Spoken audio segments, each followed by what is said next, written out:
Assalamualaikum warahmatullahi wabarakatuh. Good morning, good afternoon everyone. Pada kesempatan kali ini saya akan membahas mengenai laporan praktikum yang sudah kalian kerjakan, yaitu mengenai reading comprehension. Jadi kalian sudah mengerjakan ya setiap exercise untuk nomor 2 untuk setiap exercise di dalam reading comprehension. Dan kali ini saya akan membahas jawabannya beserta dengan alasannya kenapa ini menjadi sebuah jawaban yang benar. Oke, langsung saja kita membahas untuk exercise 1. Oke, sebelum saya membahas mengenai jawaban di setiap exercise, di sini saya akan mencocokkan dengan modul teori yang sudah kalian pelajari mengenai strategi di setiap exercise. Jadi setiap exercise itu di dalam setiap exercise mengandung setiap strategi yang berbeda-beda.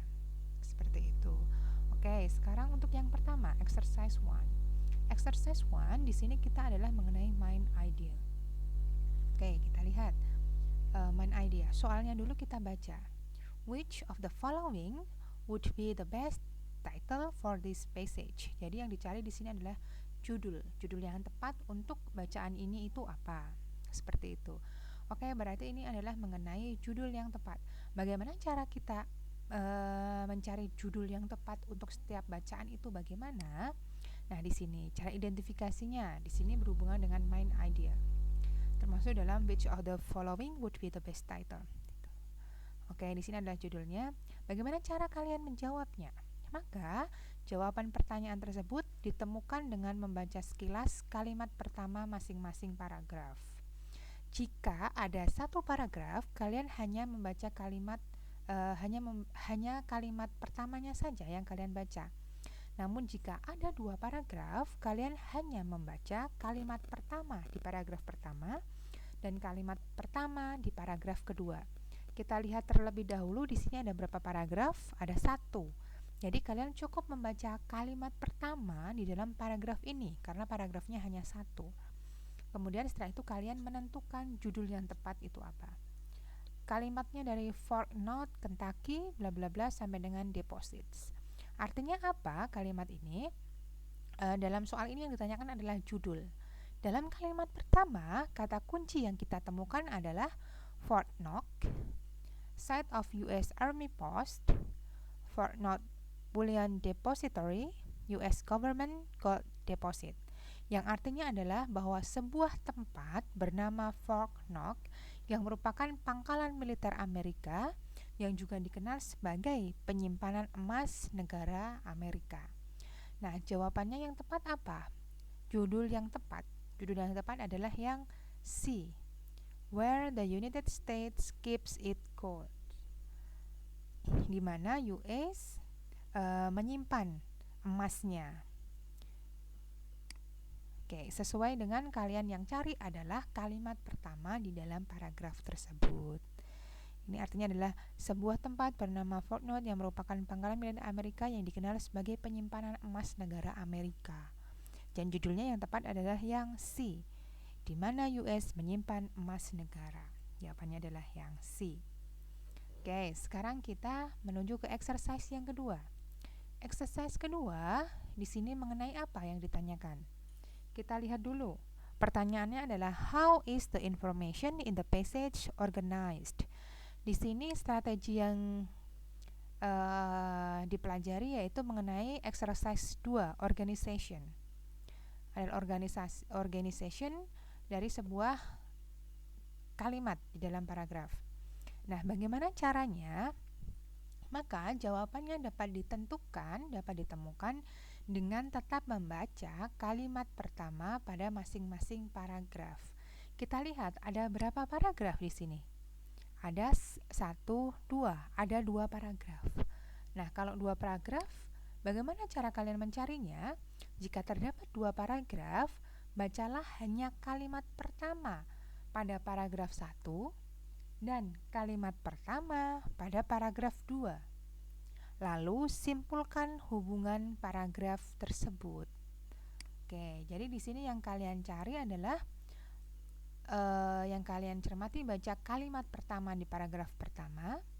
Common types of calendars can be based on the sun or on the moon. Ini adalah kalimat pertama, paragraf pertama. Kemudian kalimat yang kedua kalimat pertama di paragraf kedua adalah the lunar calendar is synchronized to the lunar month rather than the solar year. Oke, kemudian how is the information in the passage organized? Dihubungkannya bagaimana? Mengenai organization. Paragraf pertama adalah mengenai tipe umum kalender yang berbasis perhitungan matahari dan perhitungan bulan. Perbedaan perhitungan kalender, jadi berdasarkan perhitungan matahari dan perhitungan bulan. Paragraf kedua adalah bahwa kalender perhitungan bulan, lunar, merupakan penyesuaian perhitungan yang dilakukan per bulan dan bukan berdasarkan matahari atau tahunan. Oke, jadi dihubungkan. Jawabannya yang tepat yang mana? How is the organization in the passage organized? Dihubungkannya bagaimana? Yaitu dengan two types of calendars are described. Dua tipe kalender dideskripsikan. Jawabannya adalah yang B untuk exercise 2. Oke, sekarang yang ketiga ya, exercise 3. The passage covers how many different methods in recognizing past ice age. Jadi di sini mengenai strategi yang kita pelajari adalah exercise 3 adalah state details. Jadi detail information yang ada di dalam paragraf tersebut. Jika kalian menemukan soal tersebut, maka jawaban bisa ditemukan secara urut dalam paragraf. Kalian bisa menemukannya secara urut dalam sebuah paragraf. Kita lagi pertanyaannya. Jika pertanyaannya adalah states atau true, benar, maka carilah jawaban yang dinyatakan di dalam paragraf. Namun, jika pertanyaannya adalah unstates atau true accepts, bukan sebuah kebenaran, maka carilah jawaban yang tidak dinyatakan dalam paragraf. Oke, paham ya? Jika pertanyaannya adalah states atau true, benar, tentang kebenaran yang ada di dalam paragraf tersebut, maka carilah jawaban yang dinyatakan dalam paragraf tersebut. Soalnya apa ya tadi ya? The passage covers how many different methods of recognizing past ice age. Berarti di sini adalah states atau true, kebenaran. Cara menjawabnya bagaimana? Bisa ditemukan secara urut dalam paragraf. Jawabannya yang mana kira-kira?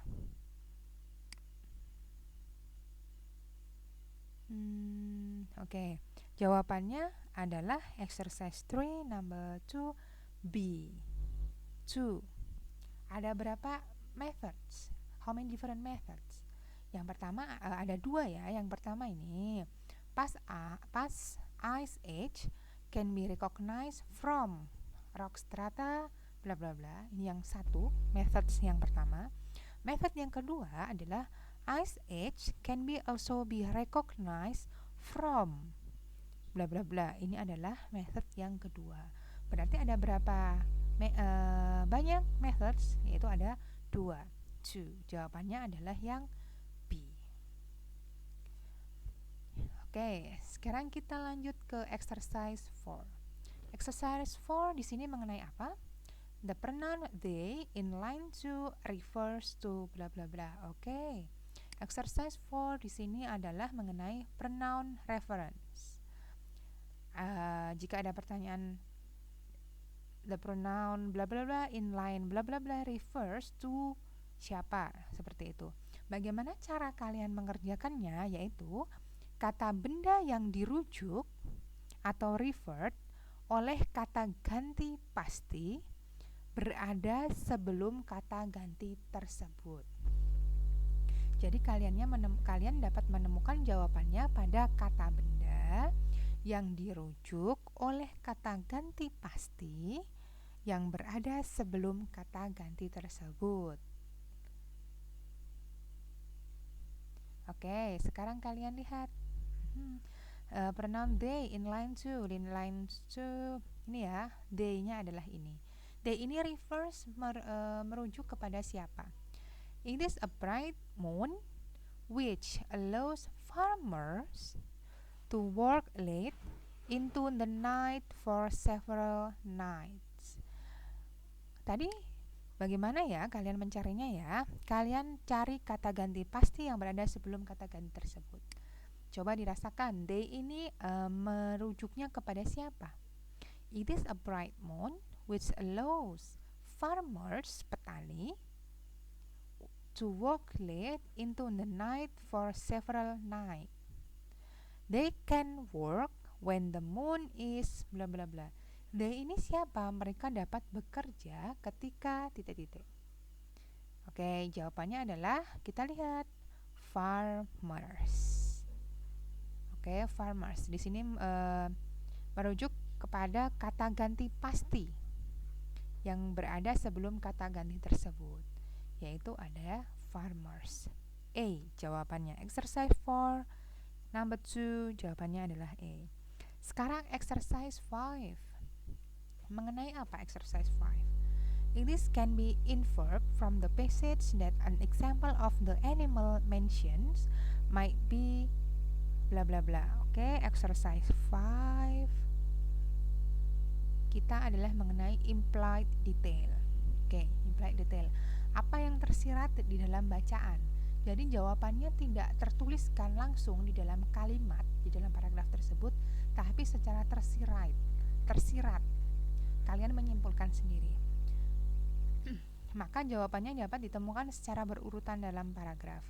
Kalian lihat kata kunci, poin apa yang ditanyakan, kemudian baca sekilas paragraf tersebut untuk mencari kata kunci tersebut, kemudian baca secara hati-hati kalimat yang berisi kata kunci tersebut, pilihlah jawaban yang tepat. Oke, kata kuncinya apa kita cari, kemudian kita simpulkan sendiri makna tersirat dari kata kunci tersebut adalah apa. It can be inferred from the passage that an example of the animals mentioned might be bla bla bla. It can be inferred from the passage that an example of the animals mentioned may be bla bla bla. Jadi hewan yang dimaksud di dalam paragraf ini, contoh hewannya itu yang dimaksud adalah apa? Jawabannya kanguru, snake, wolves atau salmon. Oke, kita lihat animals. Ada kata-kata animals. Kalian cari di sini kata-kata animals itu ada yang mana ya? Ini tentang Eskimos. Kayak Oke, animals. Nah, ini ada kata animals ya di sini ya. Eskimos have numerous uses for the umia, which reflects the size of the boat. For example, the umia is used to haul belongings from campsite to campsite, and it is used for hunting. Nah, jadi umia ini is used for hunting larger animals, hewan yang lebih besar, that are too big, yang terlalu besar, to be hunted, untuk diburu dengan sebuah kayak. Jadi hewan apa itu ya? Oke, jawabannya adalah walls. A wall. C, a wall. Jadi di sini kata kuncinya adalah animal. Umia is used to haul belongings from campsite to campsite, and it is for digunakan untuk hunting, untuk berburu, menangkap larger animals, hewan yang lebih besar, dan too big, terlalu besar, lebih besar, untuk diburu dengan sebuah kayak, in a kayak. Jadi yang dimaksud di sini adalah a wall. Oke, sekarang kita ke exercise 6. Exercise 6 di sini adalah mengenai implied detail. Jadi apa yang implied detail? Oh no. Exercise 6 adalah transisi atau perpindahan paragraf. Oke, perpindahan paragraf. Perpindahan paragraf. Di sini yang dimaksud adalah the paragraph following this passage most likely contains information on what. Oke, di sini ada satu paragraf ya. Bagaimana cara kita mencarinya? Di mana menemukan jawabannya? Pertanyaan mengenai paragraf preceding adalah paragraf sebelum paragraf tersebut, dan paragraf following adalah paragraf setelah paragraf tersebut. Jadi kalau ada preceding, itu adalah paragraf yang ditanyakan adalah paragraf sebelum paragraf yang ditampilkan. Kalau following adalah paragraf setelah paragraf yang ditampilkan. Oke, paham ya? Jadi contohnya, jika ada kalimat the paragraph preceding the passage probably bla bla bla. Paragraf sebelum paragraf ini adalah, kalau what is the most likely in the paragraph following the passage, artinya adalah paragraf yang mungkin yang mengikuti paragraf ini adalah membicarakan tentang apa. Kita lihat tadi soalnya adalah preceding atau following. The paragraph following. Jadi setelah paragraf ini itu akan membicarakan informasi mengenai apa. Caranya bagaimana? Following ya. Ini following, maka jawabannya ditemukan di kalimat terakhir teks tersebut. Kalimat terakhir adalah mengenai the principal writer and narrator of the program was Carl Sagan, a noted astronomer and Pulitzer Prize winning author. Ya, jadi jawabannya ada yang mana? Kata kuncinya di kalimat terakhir paragraf tersebut. Karena ini yang akan ditanyakan adalah following. Paragraf yang mengikuti setelah ini, kira-kira paragrafnya tentang apa? Kalau begitu kita cari kalimat terakhir di dalam paragraf ini.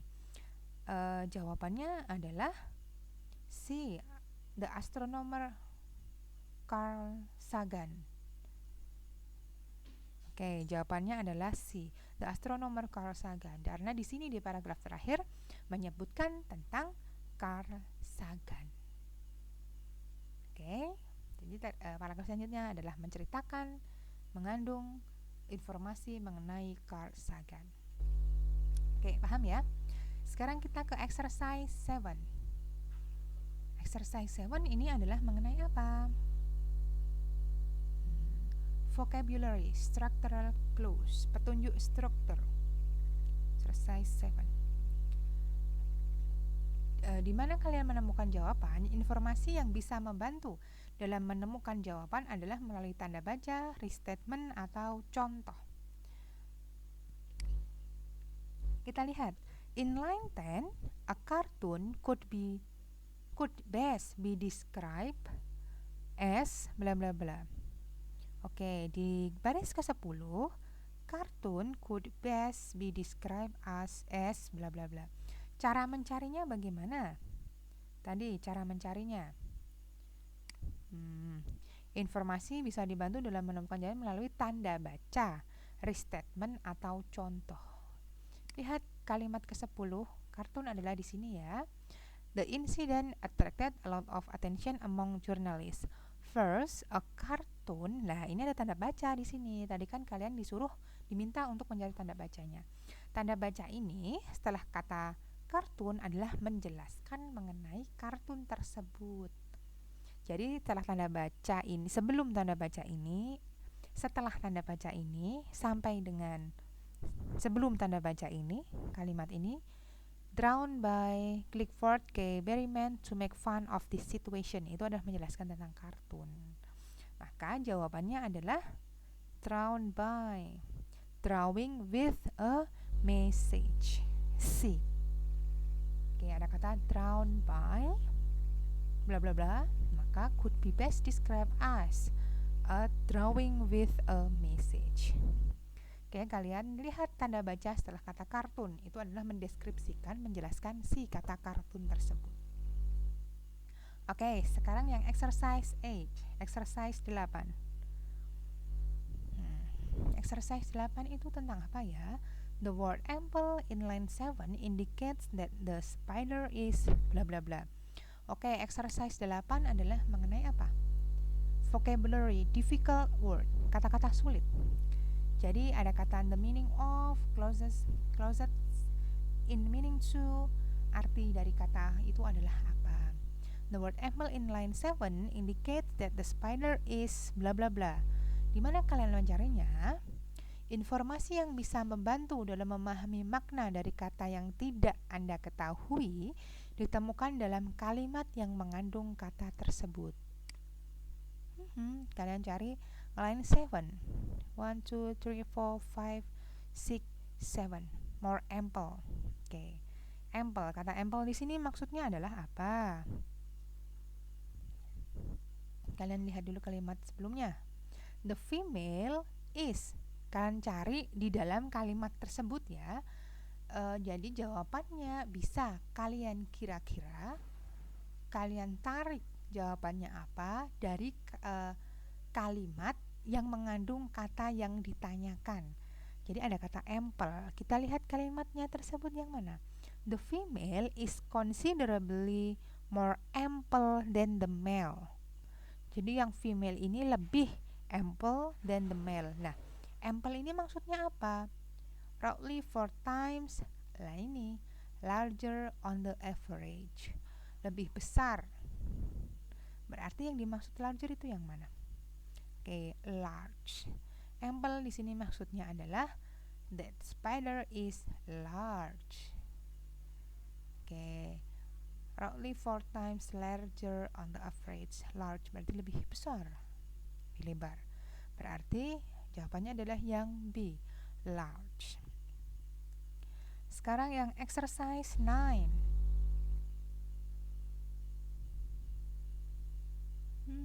Mengenai apa ya exercise 9? Look at the expression take it in the passage. This expression could best be replaced by bla bla bla. Oke, exercise 9 itu adalah mengenai simple words, kata-kata yang mudah. Informasi untuk membantu dalam memahami makna dari kata-kata mudah dapat ditemukan pada kalimat yang mengandung kata yang dimaksud. Oke, sama seperti exercise 8 tadi.